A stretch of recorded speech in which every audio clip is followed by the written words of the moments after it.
In 1959, while sci-fi movies were obsessed with aliens in space, one film went the other way, straight down. Journey to the Center of the Earth didn't just dig deep into Jules Verne's imagination. It dug into Hollywood chaos, secret deals, and one very famous duck. Behind its glowing caves and monsters was a production full of danger, diva moments, and the weirdest choices a studio could make. So, grab your torch. We're going underground to uncover 15 weird facts about Journey to the Center of the Earth, 1959, the adventure that almost collapsed from the inside. Number 1. The pet duck that stole the spotlight. Out of all the creatures in Journey to the Center of the Earth, the one that became a fan favorite wasn't a dinosaur or a giant lizard. It was a duck. Gertrude, the loyal companion of Hans the Icelandic guide, was meant to be a small comic relief. But on set, that little bird caused more drama than some of the actors. The production team had several ducks on rotation, each trained for different scenes. But keeping them calm under hot studio lights was nearly impossible. They'd quack in the middle of takes, refuse to move, and even peck at cast members during tense moments. Pat Boone once joked that the duck had better billing than most of us, because the crew treated it like royalty between shots. Ironically, Gertrude's feathery antics ended up adding a strange charm to the movie. She became a sort of mascot, unpredictable, adorable, and oddly symbolic of the chaos behind this underground adventure. It's safe to say, in a film filled with earthquakes and monsters, the duck still managed to steal the show.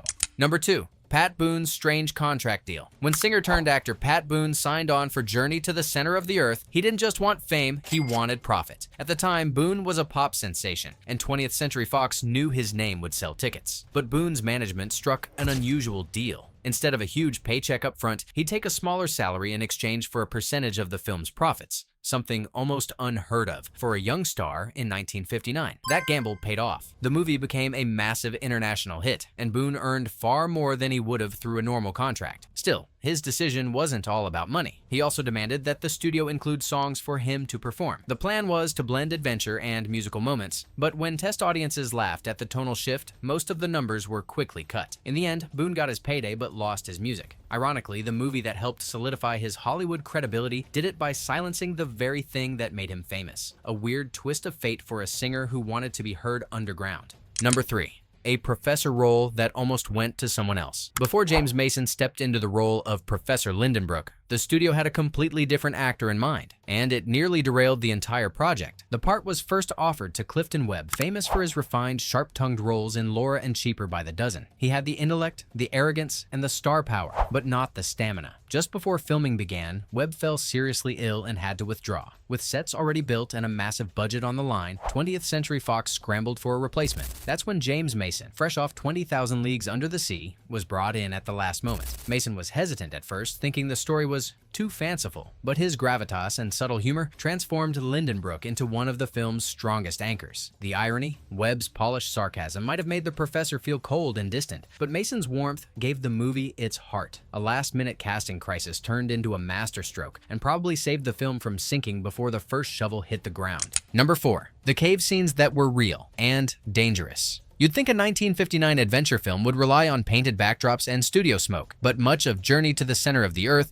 was shot in actual cave systems and lava tunnels, making the production as perilous as the story itself. Director Henry Levin wanted authenticity, so he dragged the cast and crew deep underground into damp, narrow spaces filled with slippery rocks and limited air. The heat from the studio lights mixed with the natural humidity made conditions brutal. Actors fainted, makeup melted, and cameras constantly jammed from condensation. At one point, a lighting rig nearly collapsed inside a cavern, missing a crew member by inches. James Mason, ever the professional, refused to leave the set until the day's shot was finished, even as crew members begged him to take a break. Ironically, that obsession with realism paid off. The raw, claustrophobic feeling audiences get from those underground scenes wasn't just movie magic. It was genuine discomfort. What we see on screen isn't just acting. It's exhaustion, sweat, and the very real fear of being buried alive beneath Hollywood's ambition.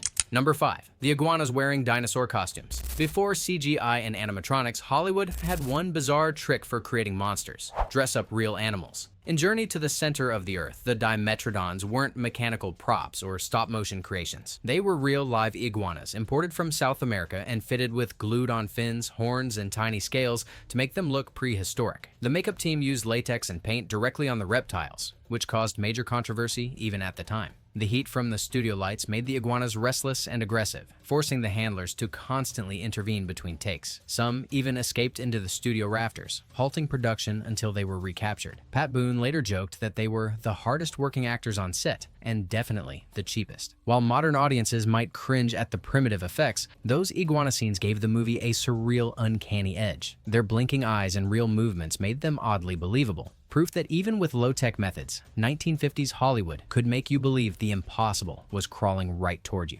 Number 6. The songs that were cut from the movie. At one point, Journey to the Center of the Earth was almost a musical adventure. Since Pat Boone was a chart-topping pop idol in the 50s, the studio saw a golden opportunity. Make him sing, sell a soundtrack, and turn a sci-fi epic into a crossover hit. Early drafts included several original songs for Boone to perform, both above and below ground. But when early test screenings rolled out, audiences didn't know whether to laugh or cringe. The songs clashed with the tension of collapsing caves and snarling monsters. So, almost all of Boone's numbers were scrapped before the final cut, leaving only one brief melody near the start of the film. Boone wasn't happy, later saying it felt like they muzzled the singer and kept the duck. Ironically, cutting the music might have saved the movie's tone. Without those awkward breaks, Journey stayed focused on atmosphere and suspense instead of show tunes. What was supposed to be a singing showcase became something far more timeless, a straight-faced adventure that audiences could actually take seriously. Number 7. Behind the scenes feud. Mason versus Dahl. Tension Underground wasn't just scripted, it was real. James Mason and Arlene Dahl, who played Carla, famously clashed during filming. Dahl, known for her sharp wit and fiery personality, wasn't afraid to challenge Mason's authority on set. Meanwhile, Mason, a perfectionist with a reputation for quiet intensity, couldn't stand interruptions once the cameras rolled. Their arguments reportedly started over line changes and grew into a cold war of sarcasm and eye rolls. Crew members recalled moments where Dahl would deliberately upstage Mason during dialogue scenes, stepping into better light or slightly blocking his angle. Small theatrical battles only seasoned pros would notice. The director tried to smooth things over, but both actors were too proud to back down. Ironically, that friction made their on-screen chemistry even stronger. The tension between their characters, respect laced with rivalry, came across as completely natural. What was a headache for the crew ended up giving the film its edge. Sometimes, all it takes for great acting is a little real-life volcano bubbling underneath. Number 8. How the film helped save 20th Century Fox. By the late 1950s, 20th Century Fox was in serious financial trouble. The studio had poured millions into massive productions that flopped, and Journey to the Center of the Earth was seen as one last risky bet, an expensive mix of fantasy, effects, and family adventure at a time when sci-fi was starting to lose its glow. Executives feared the movie would sink just like The Barbarian and The Geisha and other costly misfires. But against all odds, Journey became a box office triumph. Audiences loved its spectacle, word of mouth spread fast, and critics praised its imagination and visuals. It earned several times its budget and landed 4 Oscar nominations, giving Fox a much-needed shot of credibility and cash flow right before launching Cleopatra and The Sound of Music. So, while the film's heroes were digging their way out from underground, the studio itself was climbing out of a financial hole. Without this surprise hit, Fox's next decade of classics might never have seen daylight.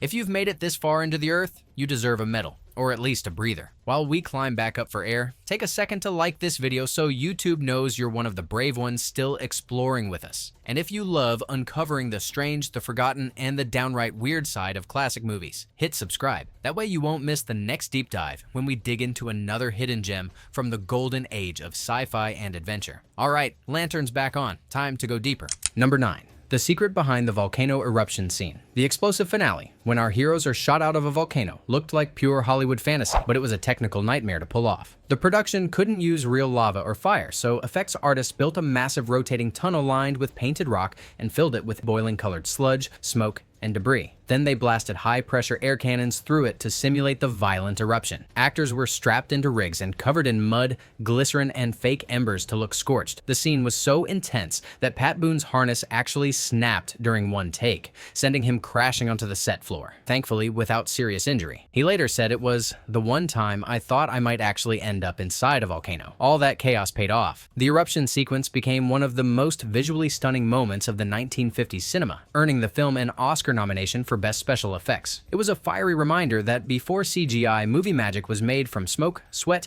and a whole lot of controlled danger. Number 10. The Icelandic Guide with a duck and no English. Of all the adventurers in Journey to the Center of the Earth, Hans, the quiet Icelandic guide, is the strangest of them all, mostly because he barely says a word. In fact, the actor Peter Ronson, who played him, was a real-life Icelander and not a trained actor at all. He was an athlete and engineer living in Los Angeles when the studio hired him for authenticity. Because Ronson spoke limited English, most of his lines were cut, and his dialogue was replaced with nods, gestures, and that unforgettable duck companion Gertrude. Ironically, his silence made him one of the most memorable characters in the movie, a calm contrast to the chaos around him. The duck became his emotional translator, reacting to danger when he didn't. Fans still love Hans because he feels real. Not a Hollywood caricature, but a stoic explorer out of time. What began as a casting shortcut turned into one of the film's most iconic choices. Sometimes, less English means more magic. Number 11. The hidden meaning of the lizard attack. When the explorers are ambushed by the so-called Dimetrodons, most viewers saw it as pure monster movie chaos. But there's a deeper layer hidden beneath the rubber fins and roaring sound effects. Director Henry Levin reportedly wanted the attack to represent mankind's fear of regression. The idea that beneath all our science and progress, something ancient and primal still lurks within us. The scene's lighting reinforces that idea. As the lizards emerge from the shadows, the explorers' torches flicker out, leaving them literally swallowed by darkness, a symbolic descent into the past. It's why the creatures move slowly, almost hypnotically, more like ghosts of evolution than predators. Critics at the time missed the metaphor, calling it a cheap thrill, but film scholars later highlighted it as one of the most psychological sequences of the decade. Of course, most audiences weren't thinking about symbolism, they were just terrified. But maybe that's what makes the moment so powerful. Under all the spectacle, Journey to the Center of the Earth wasn't just showing monsters from below, it was showing the monsters within. Number 12. From Hamburg to Edinburgh, the script's wild rewrite. The original script for Journey to the Center of the Earth didn't start in Edinburgh at all. It began in Hamburg, Germany, following Jules Verne's original novel more faithfully. But Fox executives feared a foreign setting might distance American audiences, so the story was completely reworked to open in Scotland. Out went the German professor, and in came Professor Lindenbrook of Edinburgh University. This shift triggered a domino effect across the entire production. The writers had to rebuild the character dynamics, rewrite dialogue, and even redesign sets to reflect the new geography and culture. The studio also thought that British settings would make the film feel more prestigious, hoping to attract both American and European audiences. Ironically, that marketing-driven rewrite ended up giving the movie its unique tone, a gothic, misty flavor that made it feel half science fiction, half Victorian adventure. So, while Verne's story started in Germany, the film's new Scottish roots helped carve its own identity. What began as a marketing move became part of the movie's magic, proving that sometimes a rewrite isn't a betrayal, it's evolution. Number 13. Oscar buzz and the effects that fooled audiences. In 1959, visual effects were still an art of smoke, mirrors, and pure creativity. And Journey to the Center of the Earth pushed those limits so far, it earned 4 Academy Award nominations, including one for Best Special Effects. What audiences saw as vast underground worlds were, in reality, an ingenious mix of miniatures, matte paintings, and forced perspective tricks that completely fooled the eye. Artists built miniature caverns out of salt, glass, and aluminum foil, then combined them with projected footage to make the tunnels appear endless. Waterfalls were filmed using dyed sand poured upside down and reversed in editing, while volcanic debris was actually shredded cork shot through air cannons. Even the glowing lava was a chemical cocktail bubbling under orange light. Dangerous, but breathtaking on camera. Audiences of the time couldn't believe it was all man-made. Many genuinely thought parts were filmed inside real caves or volcanoes. It's that blend of artistry and illusion that made the movie timeless. A reminder that even before digital effects, Hollywood could conjure whole worlds from nothing but ingenuity and imagination.